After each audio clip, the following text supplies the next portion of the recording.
You're live with BBC News. I'm Regini Vaidyanathan. Let's go back to developments in the Israel-Gaza war, and Israel's bombing of the Gaza Strip has continued unabated. In the lead up to a visit on Thursday by America's National Security Advisor, Jake Sullivan. Well, this was the scene in the town of Rafah this morning. The Hamas-run health ministry in Gaza says Israel's early morning airstrikes have killed at least 19 people. US officials say Mr. Sullivan's expected to call for greater precision in future Israeli strikes on Hamas. There's been growing international criticism of Israel over the number of civilian casualties. And at the UN General Assembly earlier in the week, there was an overwhelming vote in favour of a ceasefire. Well, joining me to discuss all of this a little further is Melanie Ward. She's the CEO of Medical Aid for Palestinians. Thank you for joining us here on BBC News. Melanie, you have contacts with people on the ground. What are you hearing about the humanitarian needs at the moment?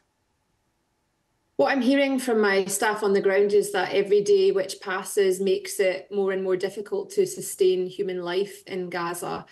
That's because of the systematic denial of food, water, medicine and fuel to the civilian population in Gaza, including to the hospitals. And it's because of Israel's indiscriminate bombing, which has been killing so many civilians. Soon we will approach the marker where 10,000 children will have been killed by the bombardments from the air.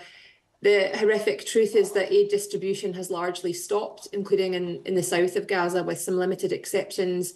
We just can't get in the number of aid trucks that are needed. Myself, Medical Aid for Palestinians, we have 7 trucks that have been waiting for days now to get in, just haven't been able to. Even when they do get in, it's so dangerous because of the ongoing bombing. Staff are unable to get them to people in need. And this morning, we're particularly concerned about the patients in Kamal Adwan Hospital in the north of Gaza, in Beit Lahia, which 2 days ago was surrounded by Israeli troops, where there were 65 patients, including 12 children. And we're hearing this morning that hospital staff there are unable even to prepare milk formula for the babies there, some of whom 2 of their mothers were shot dead by the Israelis a couple of days ago. So the situation couldn't be more grim. We're running out of words to use to describe what is happening to civilians in Gaza. I wanted to ask you about the situation in hospitals before you mentioned it, actually, Melanie, because I was talking to a representative from UNICEF yesterday who talked about how he's visited hospitals that don't even have clean water. By your estimations, how many hospitals in Gaza are able to function even partially now?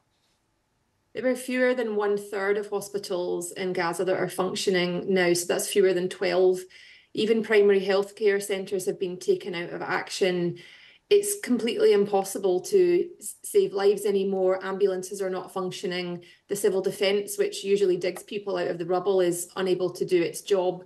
We just can't get supplies into the hospitals that are needed. So really, there are a very tiny number in the south of Gaza that are still providing emergency room services. And as I said, more and more of the hospitals across Gaza have been systematically dismantled by the military action that's taking place. You know, hospitals are supposed to be a haven under international law. They're supposed to be protected.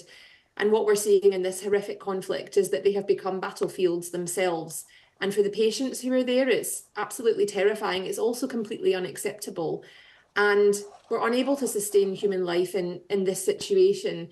You know, as I said, we've got trucks of medical supplies waiting to get into Gaza. Now, when they do get in, we can't even get them to all of the hospitals in need because the Israelis won't let aid supplies across the front line. There was a convoy a couple of days ago that ran to the north to try to take medical supplies to some of the hospitals. Even it came under fire.